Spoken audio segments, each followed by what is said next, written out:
Hello and welcome to another session in physics. In this session, we'll be looking at the topic field. We'll be looking at concepts and types of force fields, like the gravitational force field and the magnetic force field. And we'll also be looking at the impact of the force of gravity. But before that, let us review the previous lesson.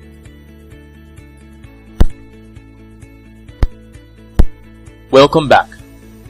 At this point, I'd like us to talk about what we mean when we mention a field. Now, when you hear the word field in physics, what comes to your mind?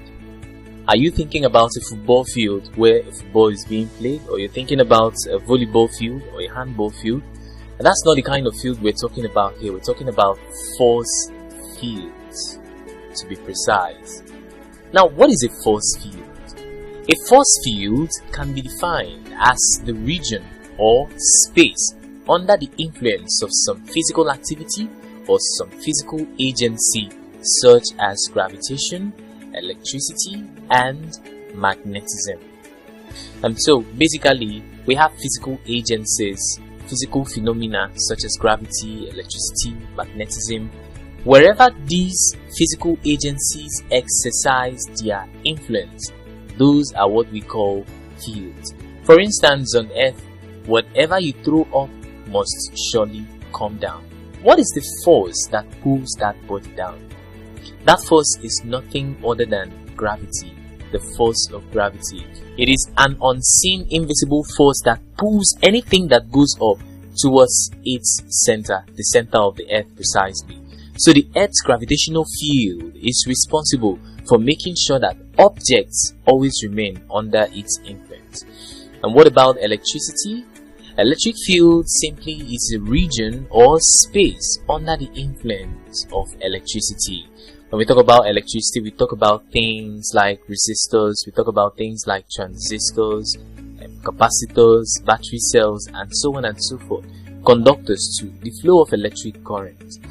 The fact that you get electrocuted is because of the fact that you found yourself caught up in an electric field. You were interfering with the free flow of electric current. That's why you got electrocuted. The same principle applies to magnetism. So, a region or space under the influence of magnetism is called a magnetic field. So, that is what we mean when we talk about fields. At this point, although we've mentioned it, let's look at the type of force fields extensively that we have. This one you see here is the gravitational force field. Gravitational force field. Like we earlier mentioned, the gravitational force field is responsible for pulling objects back to the center of the Earth. Alright, more on the gravitational force field.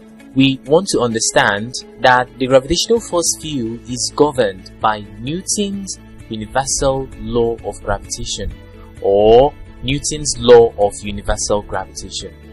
Now, what does this law state? What does Newton's law of gravitation state? Newton's law of gravitation states that the force of attraction between two bodies that has mass of m1, m2, that this force of attraction is inversely proportional to the square of the distance r between them. And this force of attraction is also directly proportional to the product of their masses. So expressing this mathematically, what it simply means is that, just like Newton said, the force of attraction, which is F, is, let's start with the direct proportion, directly proportional to the product of the mass of the two bodies, m1 times m2, which gives us m1, m2. And he also went on to say that this force is inversely proportional. Of course, inverse proportion means divided by 1 over. The inverse is inversely proportional to the square of the distance r between them, so r squared. And that's the mathematical expression of Newton's law of universal gravitation. Now, to write it properly the way it should be, the sign of proportionality here means there is going to be a constant in this instance, that constant is g. I will tell you what it means later. So we're going to have g m1 times m2 divided by r squared. Now let's see what all these things mean one after the other. Of course, you know that F refers to the gravitational force. F is the gravitational force. On the other hand, we have M1. M1 and M2, they are the masses of the two bodies respectively.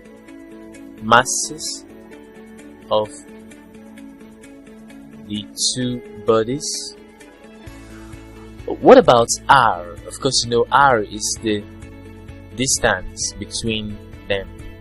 R is the distance between them. Distance between the two bodies. That's R.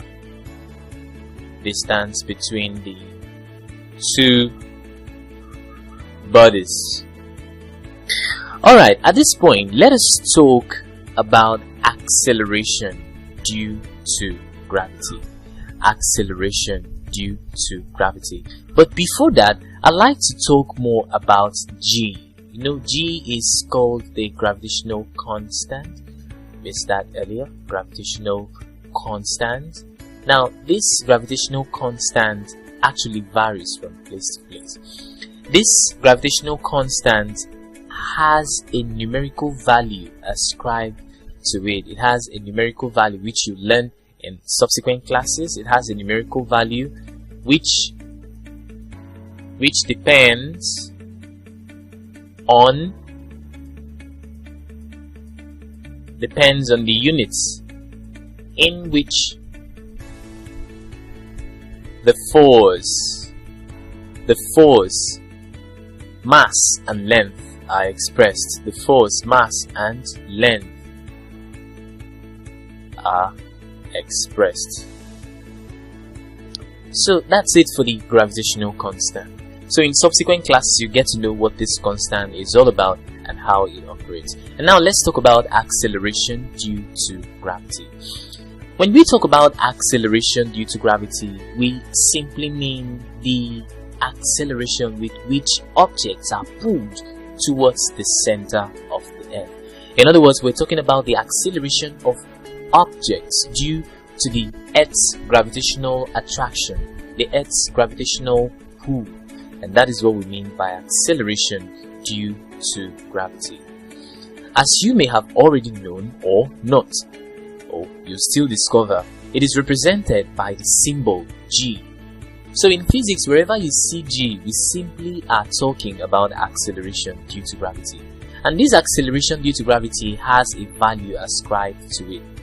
9.81 meters per second squared.